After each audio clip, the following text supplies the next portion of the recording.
to be able to, let me try and get myself here. There we go.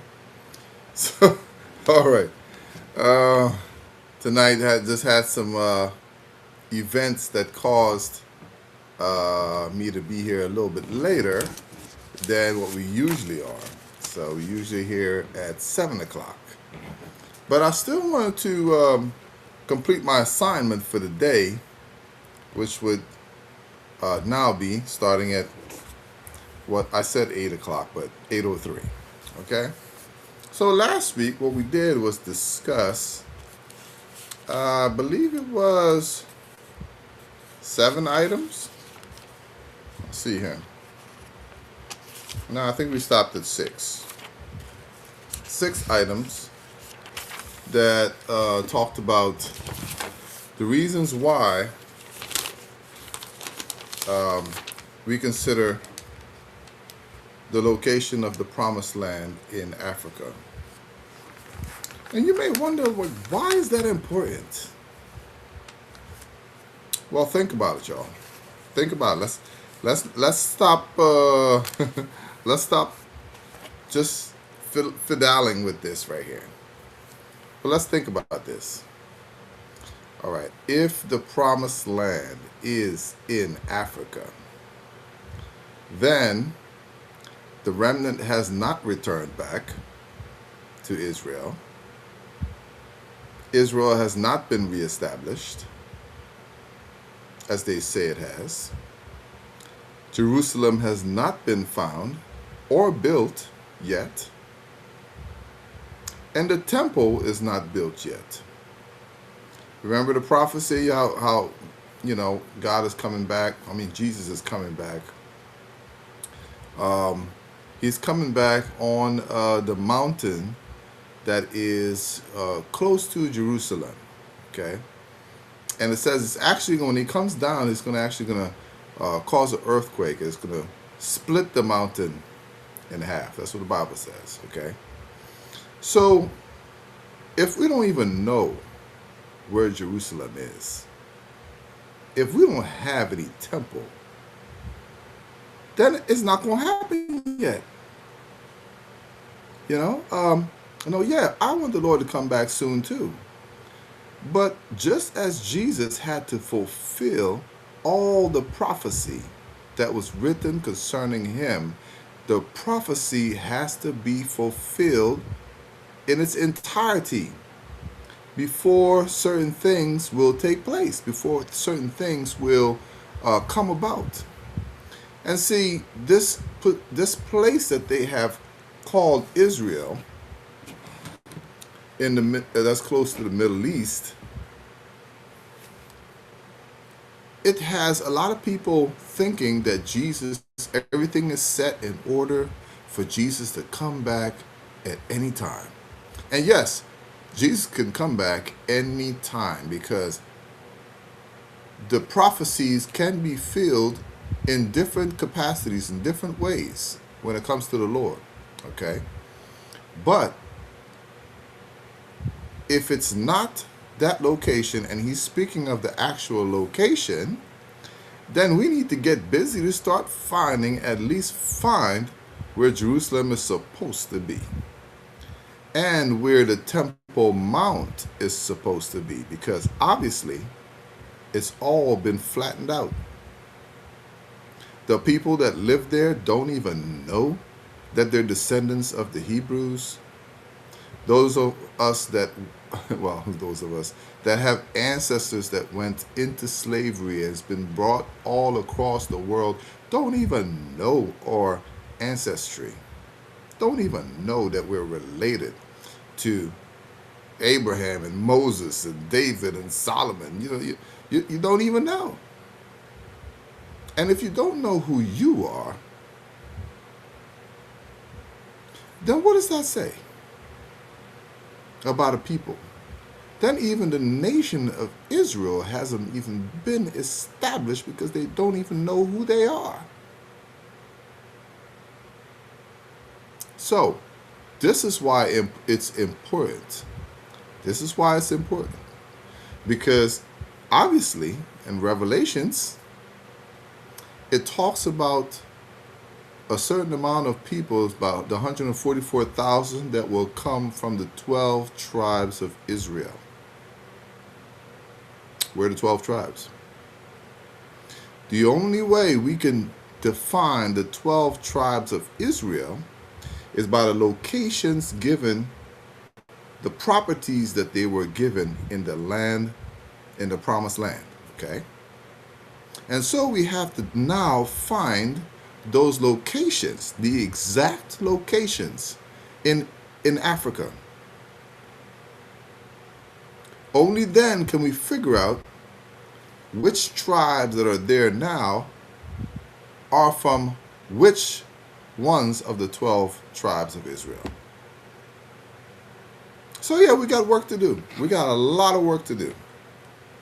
You know, we've been a little bit lackadaisical in trying to figure out, you know, we've been going like this, la la la la la. You know, we don't want to hear, we do not want change. We fear change a lot in any aspect of life.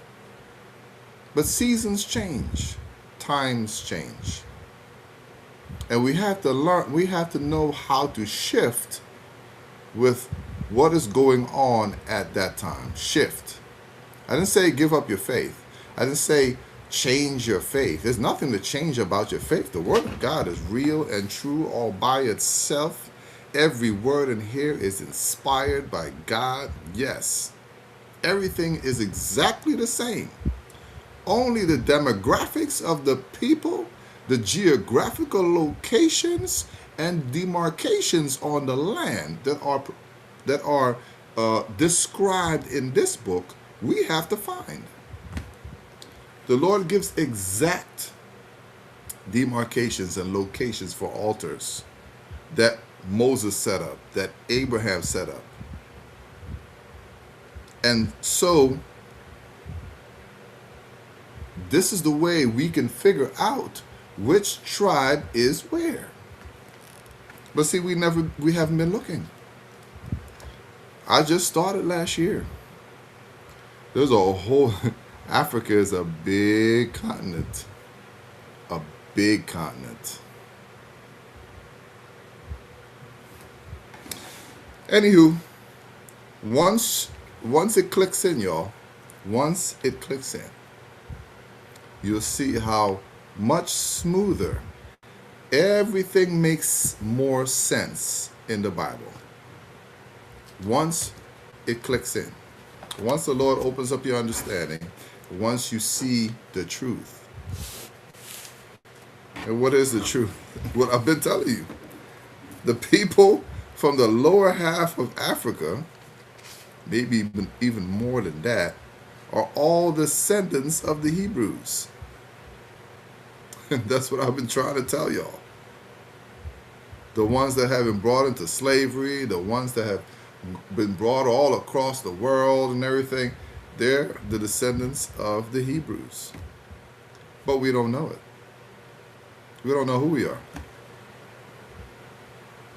But you can feel it. One thing about the righteous, your heart skips when you hear the truth. That's what the Bible says. I didn't say it. Anyhow, let's go to... So, this is why we are embarking on this journey. To teach, to instruct, to make curious. To open up eyes. Now, we can't open up eyes, only the Lord can open up eyes. But we must at least want to check the scriptures to see what it's saying. Okay? And stop believing the okie doke. We've been doing that in every facet of life. You know, this one says that because they have a doctorate and they're you know, some great person and everything. We follow after that person. Oh, they should know better. Suppose they don't. They're human beings like us. We all make mistakes. And how many mistakes have been made in the past that have brought great nations under, have destroyed peoples, destroyed whole peoples.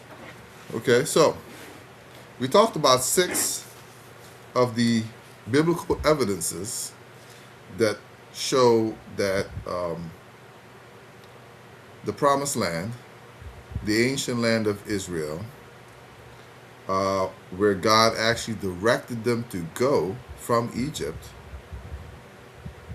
These are all biblical references and evidences of this. Okay? So let's go to, we talked about circumcision last, I believe, and how all the tribes, they might not know how to read. They might be deep in the forest where they barely see anyone besides themselves.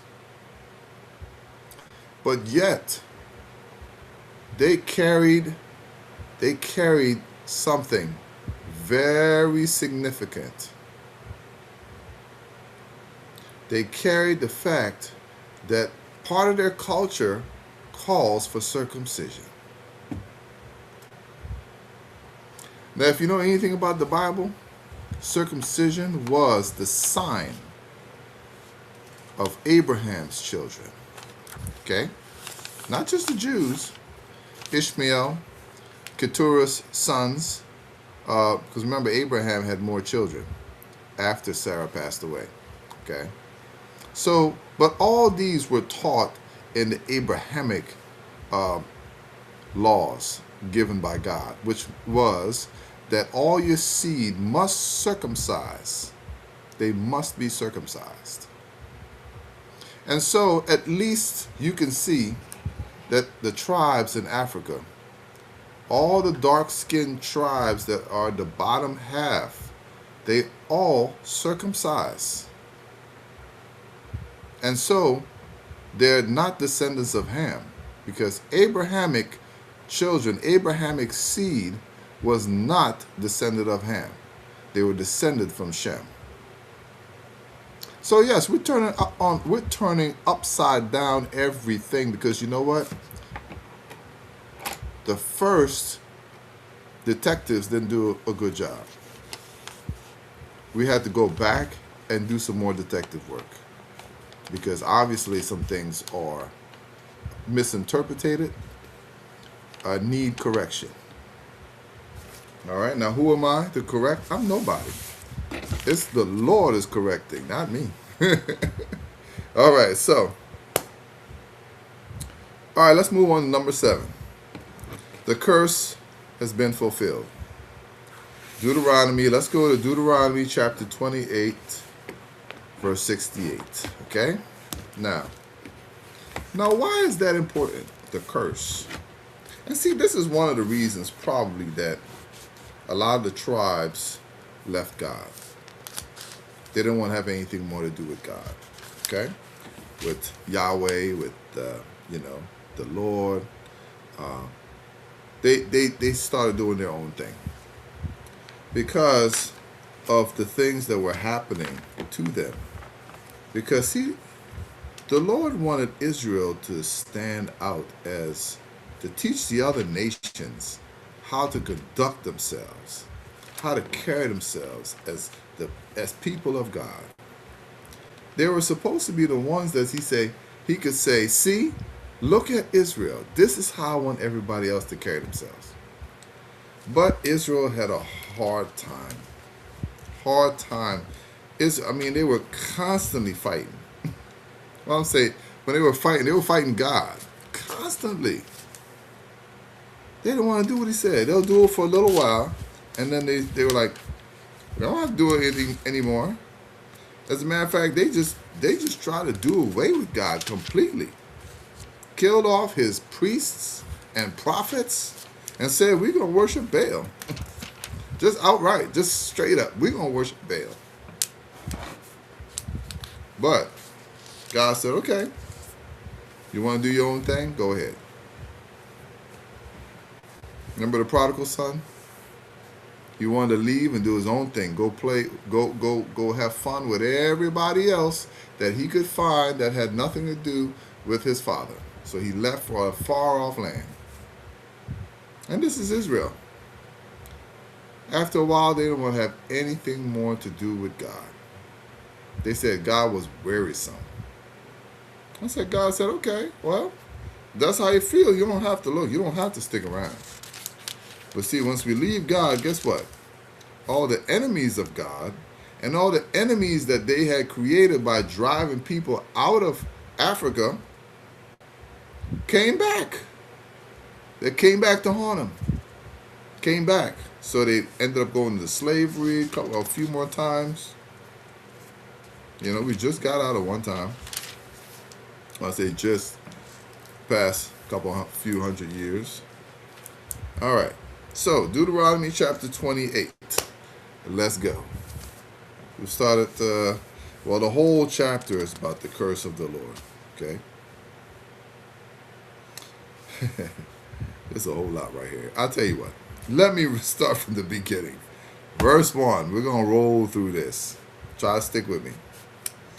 And it shall come to pass, if thou shalt hearken diligently unto the voice of the Lord thy God, to observe and to do all his commandments, which I command thee this day, that the Lord thy God will set thee on high. Remember, he wants to make him an example.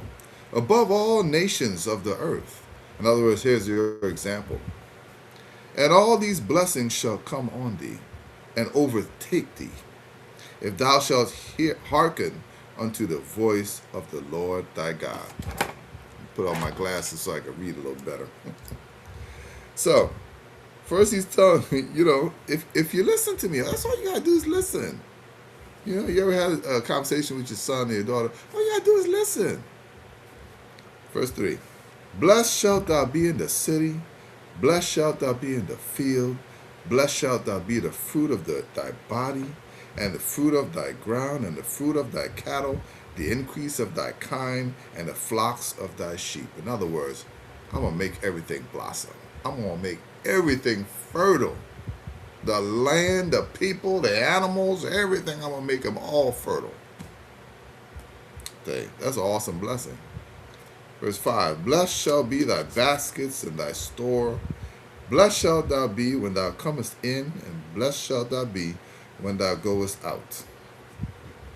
The Lord shall cause thine enemies that rise up against thee to be smitten before thy face. They shall come out against thee one way, and flee before thee 7 ways. See, that's the blessing of God, man. Verse 8. The Lord shall command a blessing upon thee in thy storehouses, and in all that thou settest thine hand unto, and he shall bless thee in the land which the Lord thy God giveth thee. Beautiful, beautiful land. I just want to touch on something real quick here. If you've seen any documentaries lately, how it's been said that Africa, the whole land of Africa, was very fertile at one time. There were trees and plants everywhere where there's desert now. Okay? We're going to see why. 9. The Lord shall establish thee an holy people unto himself, as he has sworn unto thee, if thou shalt keep the commandments of the Lord thy God, and walk in his ways. And all the people of the earth shall see that thou art called by the name of the Lord, and they shall be afraid of thee. 11. And the Lord shall make thee plenteous in goods, in the fruit of thy body, and the fruit of thy cattle, and the fruit of thy ground, in the land which the Lord sware unto thy fathers to give thee. 12. The Lord shall open unto thee his good treasure, the heaven to give the rain unto thy land in his season, and to bless all the work of thine hand. And thou shalt lend unto many nations, and thou shalt not borrow. In other words, the Lord is going to make Israel a world power. Okay? First world. Just like how the U.S. is today. You got Russia over there. You got those are world powers. China, world powers, right? He's going to make Israel a world power. 13. And the Lord shall make thee the head and not the tail. And thou shalt be above only, and thou shalt not be beneath, if that thou hearken unto the commandments of the Lord thy God, which I command thee this day, to observe and to do them. And thou shalt not go aside from any of the words which I command thee this day, to the right hand or to the left, to go after other gods to serve them. Didn't God say he was a jealous God? Didn't he say that? But yet, Israel didn't listen. Over the generations, one generation will remember, the next generation will forget. Because they didn't teach their kids, just like we don't do it today. When you get to a certain point, your children are not, they don't have to go to church. They don't have to sit and listen to the pastor anymore because they don't feel like it. You're not training your children. You got to train your kids. They got to learn what is expected from them so that they can continue in their generation to be prosperous, to be fruitful, to be blessed. This is how you be blessed. It ain't money. Money comes along with all the blessings. This is how you're blessed. Stay here, sit down, don't move, and listen to the preacher. Got any questions? Ask after church. That's how we should be training our kids. Not, oh, you don't have to go to church anymore. The Lord will call you when it's your time. No, that's a lie. That's a lie from the enemy. Many people left church and never came back. Because many of the children are lost out there in all kinds of sin and iniquity and all kinds of uncleanness. But see, the parents are to blame because you didn't set the standard. Anyhow, moving on. Verse 15. Curses, this is the the heading to this is called Curses from the Lord, okay? I didn't make that up. That's just the heading that they put in here. All right. The blessings of 14 verses. The curses, I'm laughing. The curses are 68 68 minus 14, so 54, right? Yeah, 54 verses are about the curses. All right, take a deep breath. Let's go. But it shall come to pass, if thou wilt not hearken unto the voice of the Lord thy God, to observe to do all his commandments and his statutes, which I command thee this day, that all these curses shall come upon thee and overtake thee. Just like the blessings, these won't catch up to you. These curses won't catch you. That's what he's saying. 16. Cursed shalt thou be in the city, and cursed shalt thou be in the field. Cursed shall be thy basket and thy store, and cursed shall be the fruit of thy body, and the fruit of thy land, the increase of thy kind, the flocks of thy sheep. Cursed shalt thou be when thou comest in, and cursed shalt thou be when thou goest out. The Lord shall send upon thee cursing, vexation, and rebuke in all that thou settest thine hand unto for to do, until thou be destroyed, and until thou perish quickly, because of the wickedness of thy doings, whereby thou hast forsaken me. So, I'm just going to stop there for a second. Take a breath. Take a breath. Okay, take a breath. We got a whole lot more to go. Okay. He's saying, either way, Israel, you're an example to the whole world. You can either be an example unto what to do to be blessed, or you can be an example of what to do to be cursed. But either way, you're going to be an example of people going to say, you see that? Either they're going to say, make sure you follow this person and do what they do, or they're going to say, don't you ever be like that. That's what he's saying, okay? Because the result is disastrous. All right, verse 21. Let's take another deep breath. Okay, here we go. The Lord shall make the pestilence cleave unto thee, until he have consumed thee from off the land, whither thou goest to possess it. The Lord shall smite thee with consumption, and with a fever, and with an inflammation, and with an extreme burning, and with the sword, and with blasting, and with mildew, and they shall pursue thee until thou perish. And thy heaven that is over thy head shall be brass, and the earth that is under thee shall be iron. This is what it means right here. The Lord shall make the rain of thy land powder and dust. From heaven shall it come down upon thee until thou be destroyed. In other words, what does that mean? That he's going to make heaven as brass and the earth as iron. Iron does not produce any fruit, y'all. Brass, nothing comes out of brass that is life-giving. In other words, I'm going to stop the rain. I'm going to stop the rain. All the fog and all the anything that has to do with water, it's just going to freeze up. It's not coming down. I'm going to shut it down. Not only I'm going to shut the rain down, whenever you try to plant something and try to bring some water from a river or something like that, I'm going to make the ground so hard you won't be able to plant nothing in it. If you plant something in it, it's going to dry up like nothing. Sounds familiar? You ever see a documentary about Africa? About different places? How dry and how, I mean, even the animals look like, like, what are we doing here? You know what I mean? I'm not laughing. It's not funny. All right, let's keep going here. All right. So, 25. The Lord shall cause you to be smitten before thine enemies. Thou shalt go out one way against them, and flee 7 ways before them, and shalt be removed into all the kingdoms of the earth. Who does that sound like? Who does that really sound like, y'all?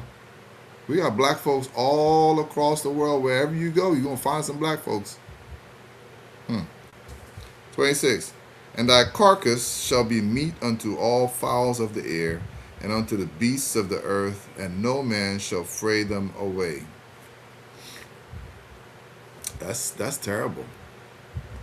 Nobody's going to care. They're going to know that they're going to consider you cursed. Does that sound familiar? 27. The Lord will smite thee with the botch of Egypt, and with the emerods, and with the scab, and with the itch, whereof thou canst not be healed. The Lord shall smite thee with the madness, and blindness, and astonishment of heart. In other words, talk about smite you with madness, blindness, astonishment of heart. Like you're not going to realize why are all these things happening to me? Why are these things going on? Why is it so bad? Why is it so horrible? Why? And you're going to be wondering all the days, what have we done? Why does it seem like everything we do doesn't work? Nothing comes to pass. Let's keep moving. There's a lot here. It's a lot. But you know what? You need to know it. When I read this was horrible, but we need to know this. Okay? 29. And thou shalt grope at noonday, as the blind gropeth in darkness. And thou shalt not prosper in thy ways. And thou shalt be only oppressed and spoiled evermore, and no man shall save thee. Thou shalt betroth a wife, and another man shall lie with her. Thou shalt build an house, and thou shalt not dwell therein. Thou shalt plant a vineyard, and shalt not gather the grapes thereof. Thine ox shall be slain before thine eyes, and thou shalt not eat thereof. Thine donkey shall be violently taken away from before thy face, and shall not be restored to thee. Thy sheep shall be given unto thine enemies, and thou shalt have none to rescue them. What this means is, anytime you think you have something of value, somebody's going to take it from you. Every time you think you're getting somewhere, it's going to be snatched away from you. Now remember this is for those that don't want to follow the Lord. That don't want to follow the Lord. This is what's going to happen. These are the curses. Okay? It doesn't matter if I read them or not. This is what's been written. And every word that's written by God, it will come to pass. Okay. So, but you got to know it. So that you can go to church. You can go pray. You can go seek the Lord. This is the options you have. Either be blessed. He said, I'm going to bless you. If you come to me and do what I say, I'm going to bless you real good. More than anybody else around you. But if you don't, if you do the opposite and you do like a lot of the worldly folks do and resist me, this is what's going to happen. It's going to be real bad. It can either be real good for you or it can be real bad for you. Which one do you want? I mean, the choice is, the choice is obvious to me. Give me the real good.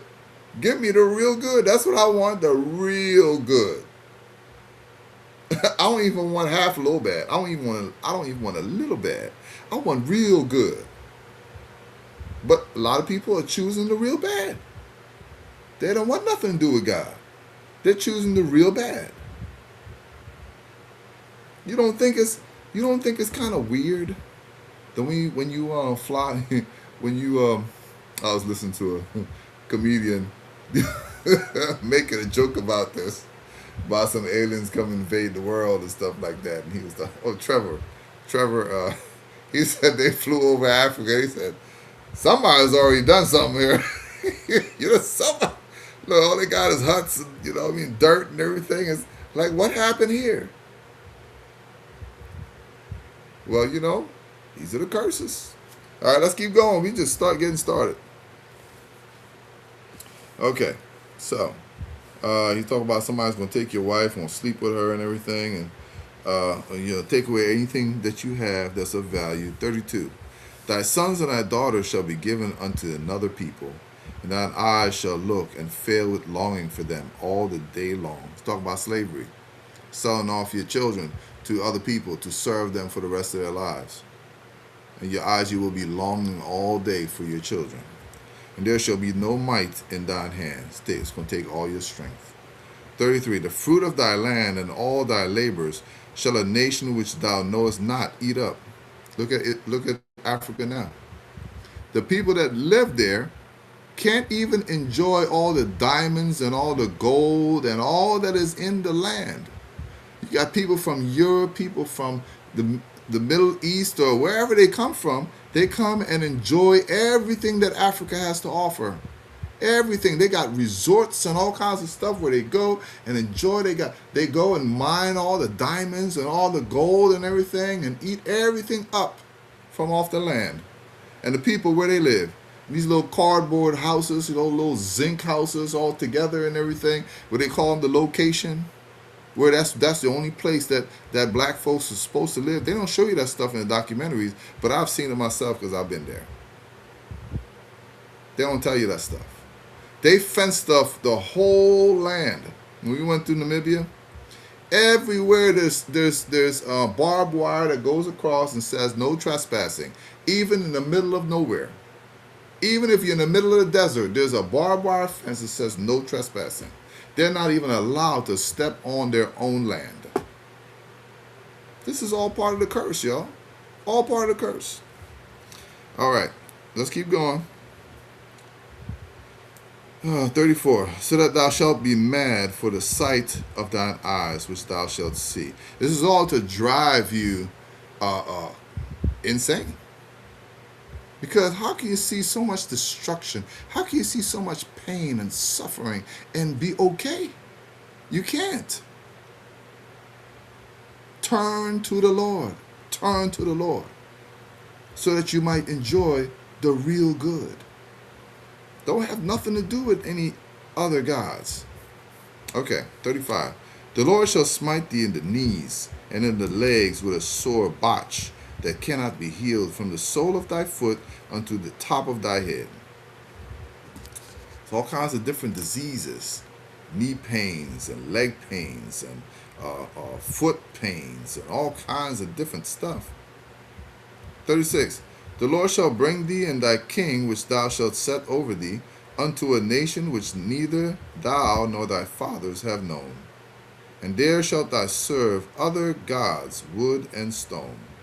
In other words, you're going to forget about me because when they bring you over, when they bring you to their lands to plow their fields and to do work and labor for 'em and do all these different things, use you, in other words, you're gonna learn other gods from other people, other idols, and you're gonna forget about God, about Yahweh, about the Lord. You're gonna forget. Interesting, huh? This is bad. I'm not even. All right, we're just at 36 right now. Let's keep going. 37. And thou shalt become an astonishment, a proverb and a byword among all nations, whither the Lord shall lead thee. Interesting. Let me tell you something. Okay, now I did some studying myself. Um, the area where South Africa is right now used to be called the Cappers or Cafferies, or something like that, right? Now I wonder what that word meant, so I looked it up. It means unbelievers.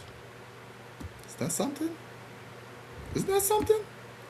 Even the nations that were around them knew that they got messed up because they stopped serving the Lord. And when they saw them mess up, they would come and take advantage of them because they knew the Lord wasn't taking care of them at that time. They turned on the Lord, and the Lord said, okay, do what you want to do. And all the enemies came back and would snatch people for slaves or whatever. Okay, 38. Thou shalt carry much seed out into the field, and shalt gather but little in, for the locust shall consume it.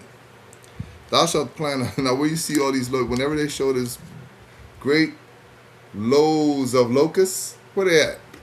They're in Africa. They in Africa. We see those great locusts from Ethiopia. They're all over the place. They fly and eat up everything. Africa. All right. 39. Thou shalt plant vineyards and dress them, but shalt neither drink of the wine nor gather the grapes, for the worm shall eat them. In other words, your field's going to be destroyed. Anything green is going to be eaten up.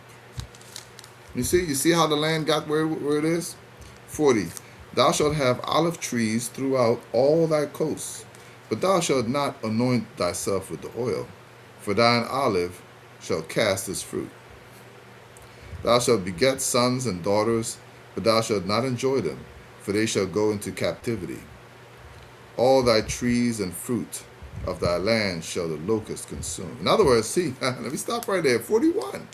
Actually, it's a blessing right there. He said, thou shalt beget sons and daughters. In other words, you're going to have a lot of kids.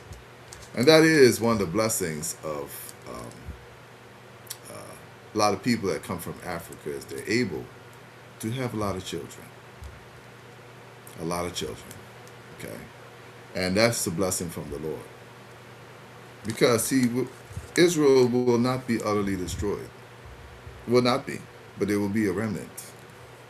Okay, hold on. Let's keep going. All right.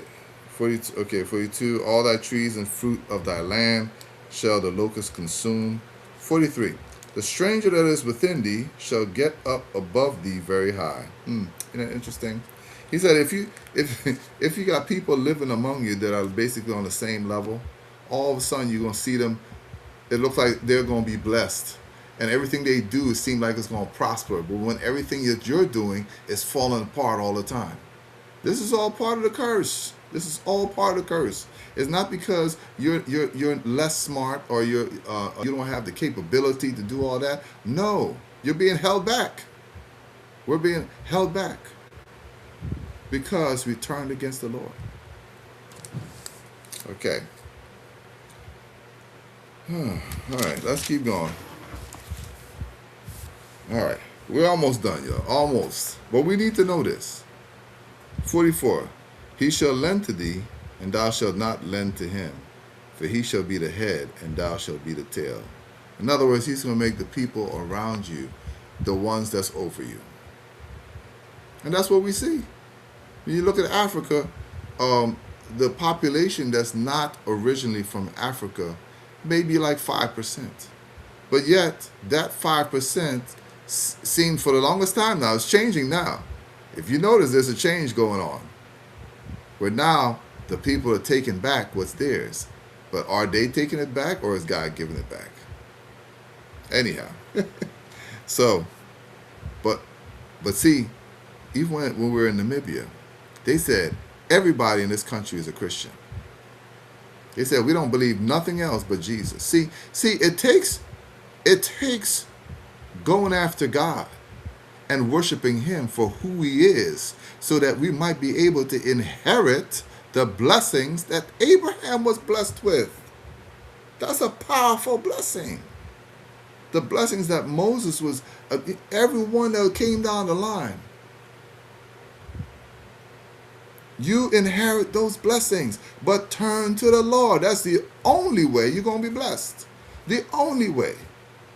You got people now that don't serve the Lord. They got billions of dollars. Miserable as anything. Why? Because of the curse. Because of the curse. They won't turn to the Lord. Yeah, you can do a whole lot, but you can't enjoy it. Turn to the Lord. All right, let's keep going. All right, 45. Moreover, all these curses shall come upon thee, and shall pursue thee, and overtake thee, till thou be destroyed, because thou hearkenest not unto the voice of the Lord thy God, to keep His commandments. He tells us that over and over and over. He's a jealous God. He's the one who has made Israel. He's the one who He assembled Israel from different nations. It wasn't just Abraham. They weren't all sleeping around with each other. Maybe sometimes. But it was a mixture of people that God used to create the nation of Israel. Different peoples. So that's why when you look at Ethiopia, you see many different kinds, different complexions.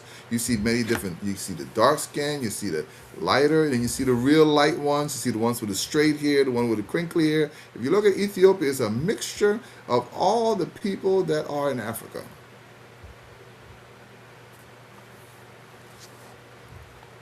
That's why I say it's all of them. They're all mixed in there. Okay, here we go. 46, let's keep going. And they shall be unto thee, okay, a sign, and for a wonder, and upon thy seed forever. I say, did I skip something? Humanity, okay. Yes, so, a sign and a wonder. It's like, how did this come about? It's going to be a sign. But if we don't recognize the signs, people, if we don't recognize our own selves, if we don't see how God has blessed us through the scriptures and look at the present condition today, but the Lord is changing things. We're in the third day, the third millennium. The Lord is changing things. All right, here we go. 47. Because thou servest not the Lord thy God with joyfulness and with gladness of heart, for the abundance of all things. Therefore shalt thou serve thine enemies, which the Lord shall send against thee in hunger, and in thirst, and in nakedness, and in want of all things. And he shall put a yoke of iron upon thy neck, and until he hath destroyed thee. Now, what is God trying to destroy there? Is he trying to destroy the people? No. But what is he talking about then? Till I have destroyed thee. See, the enemy then got his foot in there. The enemy got his foot in there. And see, that's why it's so dangerous when you get doctrines of devils in the church. But one person can lead so many astray. And therefore, it's so important that we watch and pray. Don't just take everything what somebody says. Go watch and pray. Because that's why he calls us to be seasoned Christians. To know the scriptures and to know God. Because just knowing the scriptures is not good enough to know God, to know the character of the Almighty God, to know the character of Jesus. It's a must in order to keep out the doctrines of devils. Because if we know God, we can recognize his voice. Because we know God. But many of us are so stuck up and got so much ego, we don't want to hear nothing. Only what we're saying. That's it. Okay, here we go. I'm going to stop talking about people. Let's read the scriptures. So he's going to bring nation. Okay. 49. The Lord shall bring a nation against thee from far, from the end of the earth, as swift as the eagle flieth. A nation whose tongue thou shalt not understand. In other words, he's going to bring people from other continents. A nation of fierce countenance, which shall not regard the person of the old, nor show favor to the young. And he shall eat the fruit of thy cattle and the fruit of thy land until thou be destroyed. Which also shall not leave thee either corn, wine, or oil, or the increase of thine kind, or flocks of thy sheep, until he have destroyed thee. In other words, the people that don't worship God, the people that are bringing people the wrong direction, those that are leading people to serve idols and go after witchcraft and do all these different things that God is against. For he says, I'm a jealous God. Don't do that. Don't test me. Don't test me. He said, this is all these things that come on you when you test me. All right, so he's going to destroy those folks and whoever is attached to him. So we got to be careful who we follow and what we follow. Okay, here we go. Keep on. So, fierce countenance, very interesting, huh? A fierce countenance. I wonder who that might be. All right, 52. And he shall besiege thee in all thy gates, until thy high and fenced walls come down, wherein thou trustest throughout all thy land. And he shall besiege thee in all thy gates throughout all thy land, which the Lord thy God hath given thee. In other words, they're going to go through all of Africa and take down and tear down cities, fenced cities. They're going to tear it all down. 53. And thou shalt eat the fruit of thine own body. It's going to be so bad, it's not going to be any food for anybody. They're going to have to go to cannibalism. The flesh of thy sons and of thy daughters, which the Lord thy God hath given thee, in the siege and in the straitness, wherewith thine enemies shall distress thee. This stuff has already happened in the scriptures also. I know we don't like to read those scriptures, but it's in the Bible. 54. So that the man that is tender among you and very delicate, his eye shall be evil toward his brother, and toward the wife of his bosom, and toward the remnant of his children, which he shall leave. In other words, people are going to be eating each other. And even the one that is very gentle and kind and sweet with his family, taking care of him and everything, people are going to become so hungry that they're going to turn on their own family. And they're going to eat their own family. 55. This has happened. It's already happened. 55. So that he will not give to any of them of the flesh of his children, whom he shall eat, because he had nothing left him in the siege, and in the straitness, wherewith thine enemies shall distress thee in all thy gates. This was sad. When these things happened, it was very sad. 56. The tender and delicate woman among you, which would not adventure to set the sole of her foot upon the ground for delicateness and tenderness. Her eye shall be evil toward her husband of her bosom, and toward her son, and toward her daughter. All these sweet people are going to turn because of hunger and thirst, and eat each other. That's terrible. These are serious curses. 57. And toward her young one that cometh out from between her feet, and toward, that's the babies and the little children, and her children which she shall bear, For she shall eat them for want of all things secretly in the siege and straitness. See, we don't read this stuff in church.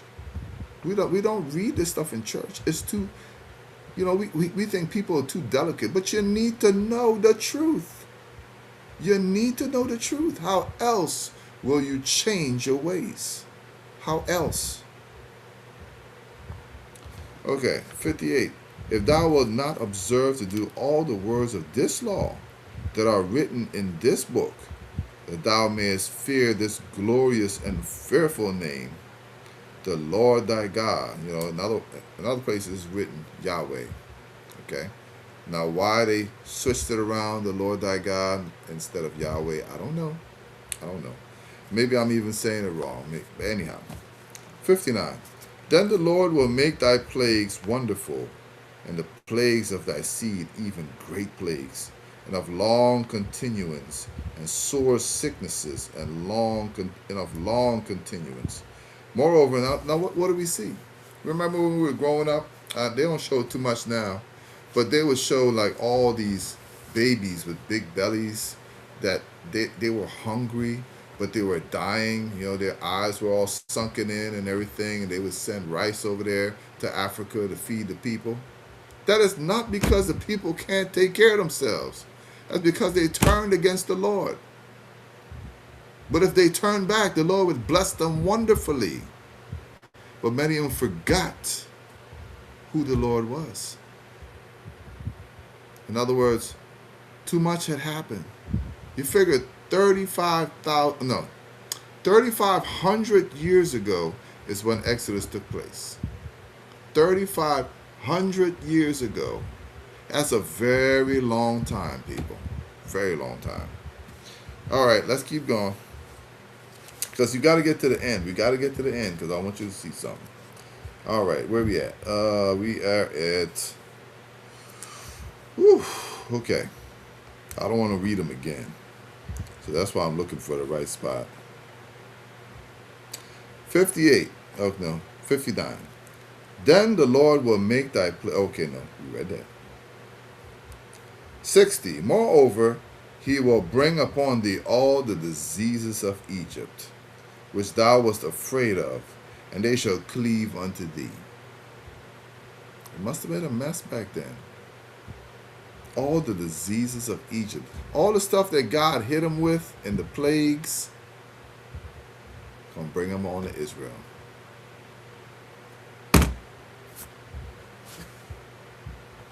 "61. Also every sickness and every plague which is not written in the book of this law, them will the Lord bring upon thee until thou be destroyed.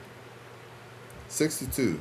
And you shall be left few in number, whereas you were as the stars of heaven for multitude, because thou wouldest not obey the voice of the Lord thy God.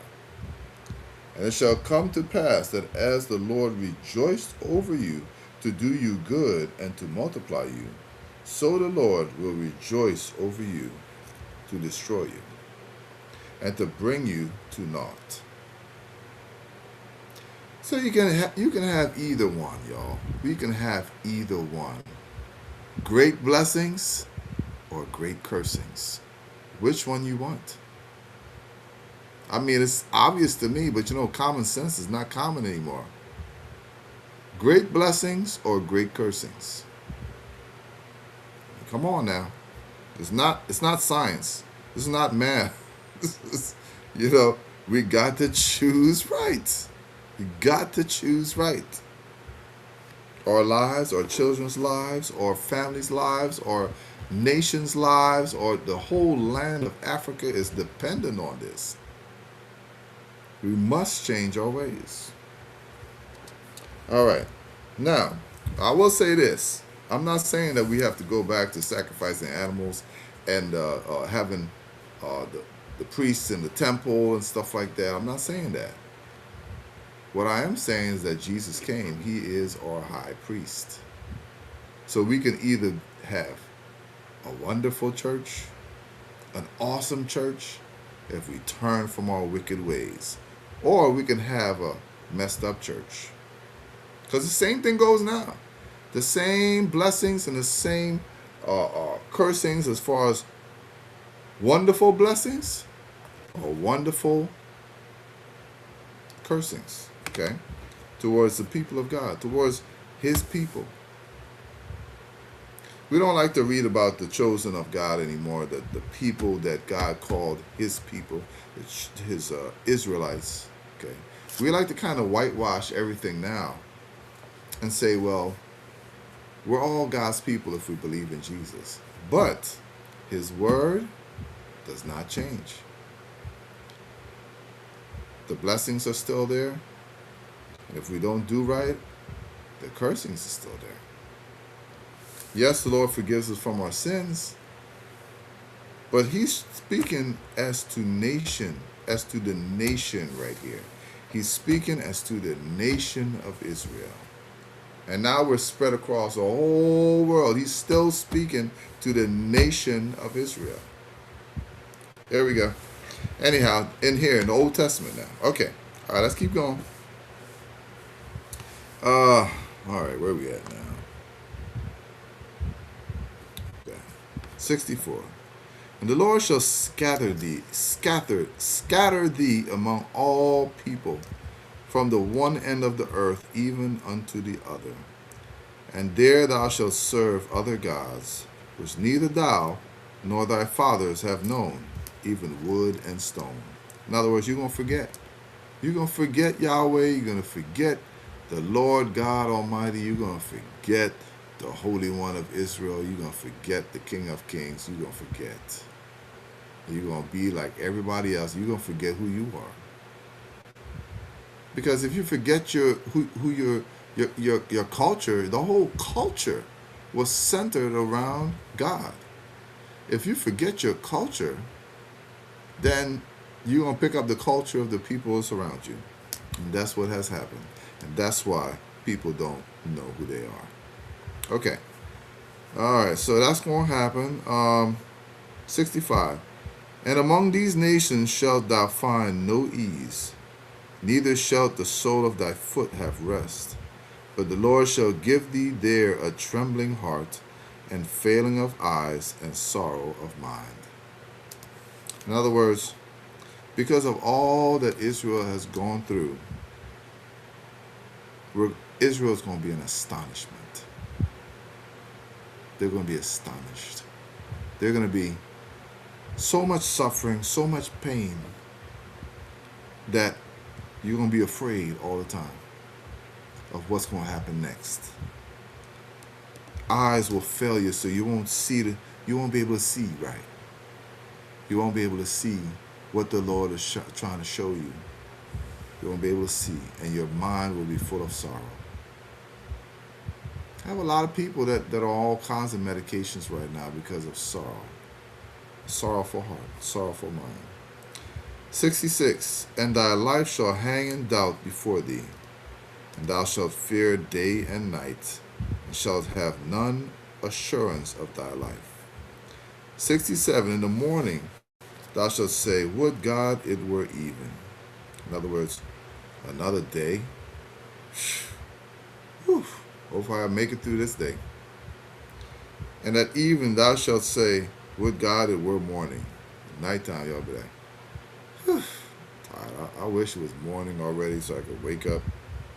For the fear of thine heart wherewith thou shalt fear, and for the sight of thine eyes which thou shalt see. 68. And the Lord shall bring thee into Egypt again with ships, by the way whereof I spake unto thee.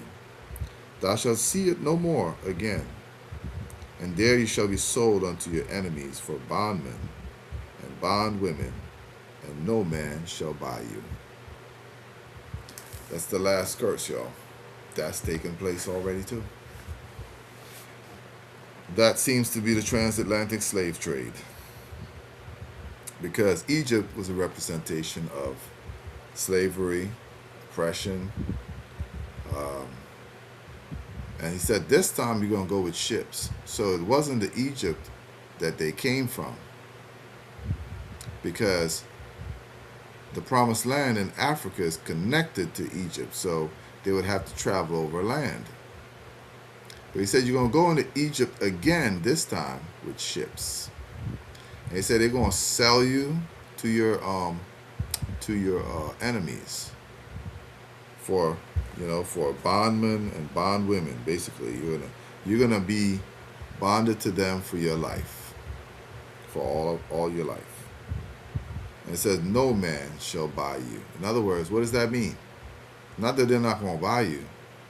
No, but no one will buy your freedom. That's what that means. No one will buy your freedom. Because it used to be that a slave was worth something. And so if someone said, well, this slave is worth $1,000 or whatever. If someone paid $1,000 and told that slave that now you're free because I paid the ransom, then they bought you out of slavery. And that's why the Lord said, no man will buy you out of slavery. That's the last curse. So all the other stuff that you have read, that we have read already, has already occurred. The last one is the transatlantic slave trade. That is a bad thing, but it's also a good thing. That means what's next? What happens next? The people started worshiping the Lord. The Hebrews that were on the plantations, they started worshiping the Lord. They started remembering, well, maybe not remembering who they are, but they started to learn about the Lord and start to worship Him, start to serve Him. What happened? The Lord brought freedom. The Lord brought liberty. Yes, He still had to fight. Israel still had to fight for the land that was theirs. You still got to fight. But the Lord is allowing it to come in. Before He said, when you were against me, I will make sure that you will not get any of these things. But when you serve me, I will bless you greatly. And here we are. I thought about this thing, and that's why it was so awesome when President Obama became president, because you didn't see the spiritual aspect of that. Now he's a direct descendant of his father was from Kenya. Kenya is directly center. Well, I won't say center, but this is what the land that God was talking about of milk and honey. It was Kenya, Tanzania, that area right there. So you had a Hebrew president of the most powerful nation of the world already. That's why it's a problem for everybody else. When they figured out what happened. See, and that's only, let's see, when did that happen? That was, what, 20 years ago, maybe? No, it wasn't that long ago. Was it long? I mean, about 15, 16 years ago, maybe. So, 16 years ago, all right, slavery was abolished, I believe it was in the 1800s. So, only just 100 years later, well, maybe a little bit more than 100 years later, you had one of the Hebrew slaves that now became president over the people that captured them, over the descendants that captured them. That's spiritual, y'all. That's what the Lord said. I will make you the head and not the tail. He'll flip things around. See, that's what God is an awesome God, man. Why not serve Him? He's a powerful, awesome God. He can flip your situation and circumstances like that. But while you're sleeping overnight, you wake up and your circumstances have flipped around, because that's God. He's an awesome God. God's not done yet. We need to keep on turning to the Lord, keep on worshiping him. Worship him even harder. When you go to church on Sunday, don't sit there and look around. Worship the Lord hard and watch him bless you hard. All right, I'm going to stop right there. It's 9:08, and we talked about, this is the one other one. This is number 7. I still got 4 more to go. I found 11, so we're going to talk about 11. 4 more evidences in the scriptures that lets us know that the promised land was in Africa. God bless you. You have a wonderful rest of the day. Thank you, Lord Jesus, for this wonderful time. Just be able to talk about your scriptures, what you have said, not what some man has said, what you have said. Dear Lord, that we might know the truth, and the truth shall make us free. All right, Lord God, have a blessed, wonderful night.